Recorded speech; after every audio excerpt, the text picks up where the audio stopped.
کہ بیٹے یہ کام ایسے نہیں کرنا، حضرت صاحب آپ یہ جو وظائف بتاتے ہیں یہ غلط کام آپ کرتے ہیں، یہ ٹھیک نہیں ہے، یا فلاں آپ کام غلط کر رہے ہیں، امت کی اصلاح یہ اس طرح نہیں کریں، امت بگڑ جائے گی۔ ہماری اصلاح کرنی تھی تو ہم ماؤں بہنوں کی اصلاح کر رہے ہیں اور بیویوں وظیفے نہیں پڑھنے۔ چلتے پھرتے کوئی وظیفہ آج کے دور میں نہیں کرنا، اور پھر وظیفہ کرنا بھی ہے چلتے پھرتے جو وظیفہ آج کے دور میں چلے گا وہ دو ہی وظائف چلیں گے، ایک استغفار ہے اور ایک کملی والے پہ درود ہے۔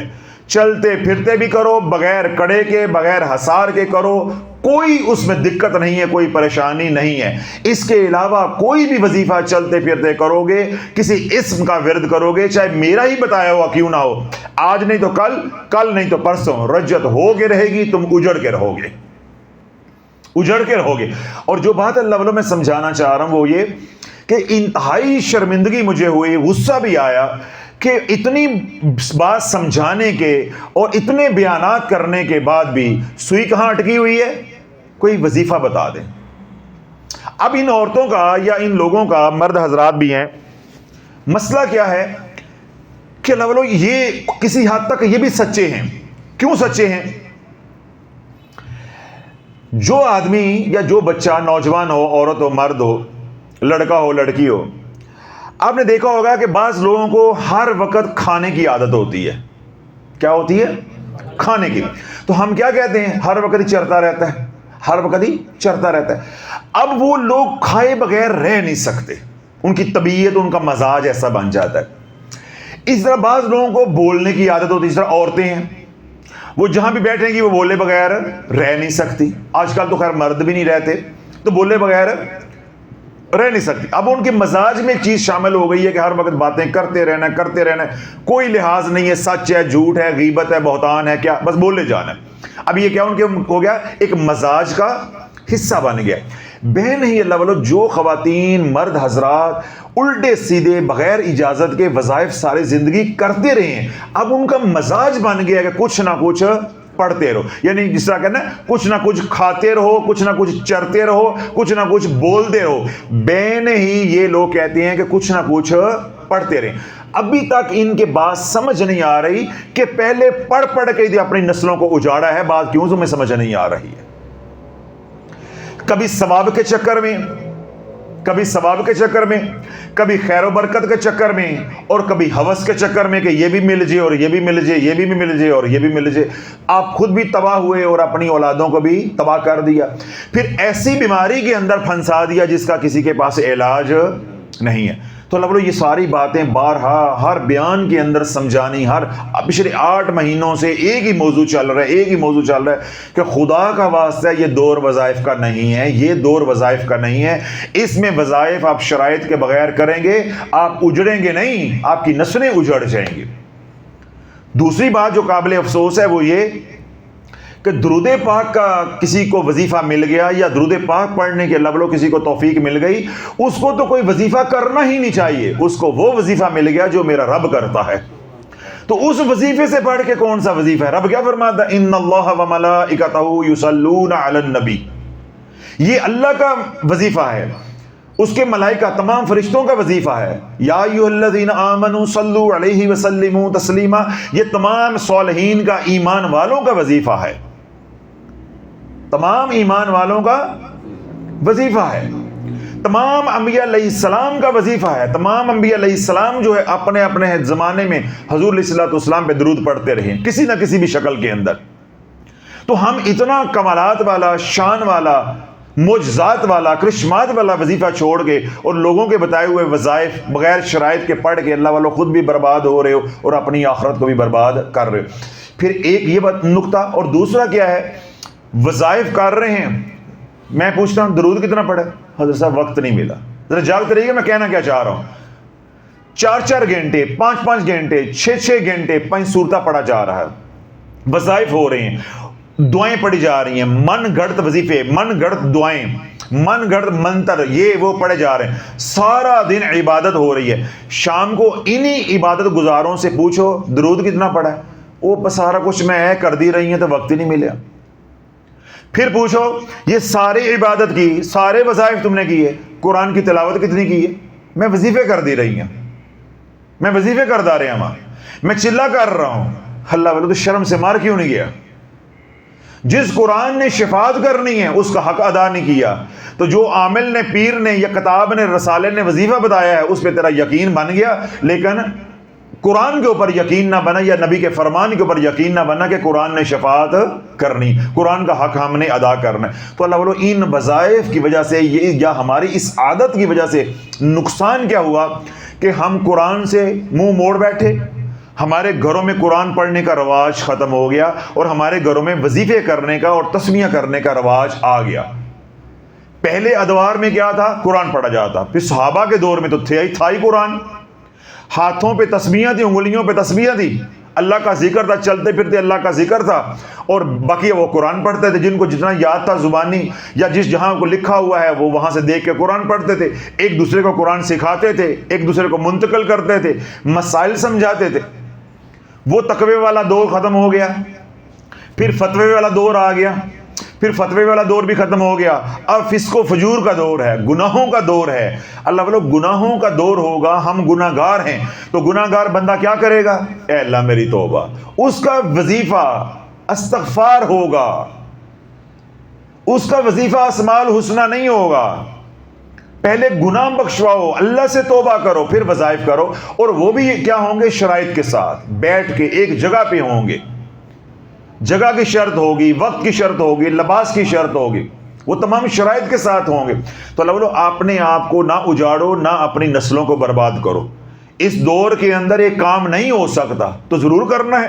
جب اللہ نے درود پاک دیا ہے، کتنی بار میں نے یہ حدیث پاک بیان کی ہے، اللہ کے نبی علیہ الصلوۃ والسلام نے ارشاد فرمایا کہ جس نے بیٹھی ہوئی حالت میں کہا اللہم صلی علی محمد وعلی آل محمد، ابھی وہ کھڑا نہیں ہوگا، اللہ سارے گناہ معاف کر دے گا۔ اگر کھڑی حالت میں کسی نے کہا اللہم صلی علی محمد وعلی آل محمد، ابھی وہ بیٹھے گا نہیں، اللہ سارے گناہ معاف کر دے گا۔ اس سے بڑا کون سا وظیفہ آپ نے لینا؟ پھر جس نے کہا اللہم صلی علی محمد وعلی آل محمد، اس نے اللہ کا بھی ذکر کیا اور حضور علیہ الصلوۃ والسلام کا بھی ذکر کیا، تو ایک بیک وقت ذکر الہی و ذکر رسول بھی ہو رہا ہے، پھر بھی کہہ رہے ہیں کہ حضرت صاحب کو وظیفہ دے دیں، چلتے پھرتے ہم کرتے رہیں، رجت بھی نہ ہو، رجت بھی نہ ہو۔ تو پھر میں نے کیا کہا ہے کہ بی چلتے پھرتے تھے، پھر باندراں گرم لوگ ہی کھائے جا سکتے ہیں۔ باندر یہ کام کرتے نا، کبھی ادھر لنگور نے چھلانگ ماری ادھر چلا گیا، کبھی ادھر سے ادھر آ گیا، تو ادھر سے ملوک کھا، ادھر سے پتے کھا۔ تو اللہ والو جب ہم نے یہ کام کیا کہ یہ کتاب کھولی، یہ وظیفہ کر لیا، یہ چھوڑا، پھر وہ کر لیا، یہ حرکتیں ہماری کس کی طرح کی ہو گئیں؟ بندروں والی، انسانوں والی نہ رہ گئیں، حضور کے غلاموں والی نہ رہ گئیں۔ حضور کے غلاموں کی شان کیا تھی کہ اللہ کے نبی علیہ الصلوۃ والسلام نے جب ایک بات ارشاد فرما دی ہے، وہ وہیں ٹھہر گئے ہیں، وہیں ٹھہر گئے ہیں۔ اللہ کے نبی علیہ الصلوۃ والسلام خطبہ دے رہے ہیں جمعے کا، صحابی رسول دیر سے آئے، تو اللہ کے نبی علیہ الصلوۃ والسلام مسجد میں لوگ کھڑے تھے، آپ نے کہا بیٹھ جاؤ، وہ جوتوں پہ تھے، اب وہ جوتوں پہ بیٹھ گئے کہ اللہ کے نبی کا حکم ہے۔ حالانکہ اللہ کے نبی علیہ الصلوۃ والسلام نے انہیں نہیں کہا تھا کہ بیٹھ جاؤ، کیونکہ وہ کیا ہے، انہوں نے کہا نہیں میرے کان میں آواز ٹکرائی ہے، بیٹھ جاؤ۔ بس جب نبی نے کہہ دیا بیٹھ جاؤ تو میں بیٹھ گیا، بس بیٹھ گیا۔ تو اللہ کے نبی علیہ الصلوۃ والسلام نے جو بات اپنے غلاموں کو فرما دی، انہوں نے کہا بس یہ حرف آخر ہے، ہمیں سورۃ واقعہ دی ہے، ہم نے سورۃ واقعہ ہی پڑھنی ہے۔ سورۃ یاسین سر آنکھوں پہ ہے لیکن پڑھنی نہیں ہے، پڑھنی سورۃ واقعہ، کیونکہ کملی والے نے سورۃ واقعہ دی ہے۔ اور جس کو دیا قل هو اللہ احد، اس نے کیا کہا کہ مجھے دیا قل هو اللہ احد، سورۃ واقعہ سورۃ یاسین سر آنکھوں پہ ہے لیکن پڑھنی قل هو اللہ احد ہے۔ کملی والے نے کہا تھا قل هو اللہ احد پڑھنا۔ اللہ والے وہ چلے گئے، وہ موتی چلے گئے، وہ ہیرے چلے گئے، وہ دور بھی چلا گیا۔ اب تو فسق و فجور کا دور ہے، پیشوا ہیں تو وہ ٹھگ ہیں، تو جو ان کے پیچھے چلنے والے ہوں گے ان کا عالم کیا ہوگا۔ اللہ بولو اب تو اللہ قلیل چند آنکھیں ہیں رونے والی متقی لوگ ہیں جن کی بدولت یہ نظام کائنات چل رہا ہے، اللہ امت کو چلا رہا ہے، دنیا کو چلا رہا ہے۔ اب تو اٹ پٹیاں چور، اٹ پٹیاں چور، پیشواؤں کی بات کر رہا ہوں، عام عوام کی، یہ میری آپ کی بات نہیں ہو رہی، پیشواؤں کی بات ہو رہی۔ تو اللہ بولو یہ دور وظائف کا نہیں ہے، یہ دور کس کا ہے؟ اے اللہ میری توبہ۔ 5 وقت کی نماز پڑھنی ہے حصار کے ساتھ، خضری عمل کا حصار کرنا ہے۔ جس نے خضری عمل پڑھنا شروع کی ہے اسے تو معلوم ہے، جو آج پہلی بار یہ بات سن رہے ہیں، خضری عمل جو ہے وہ آرزو چینل پہ بیان اپلوڈڈ ہے، 5-7 منٹ کا عمل ہے، وہ وہاں سے سن لیں۔ ہر نماز کے بعد خضری عمل،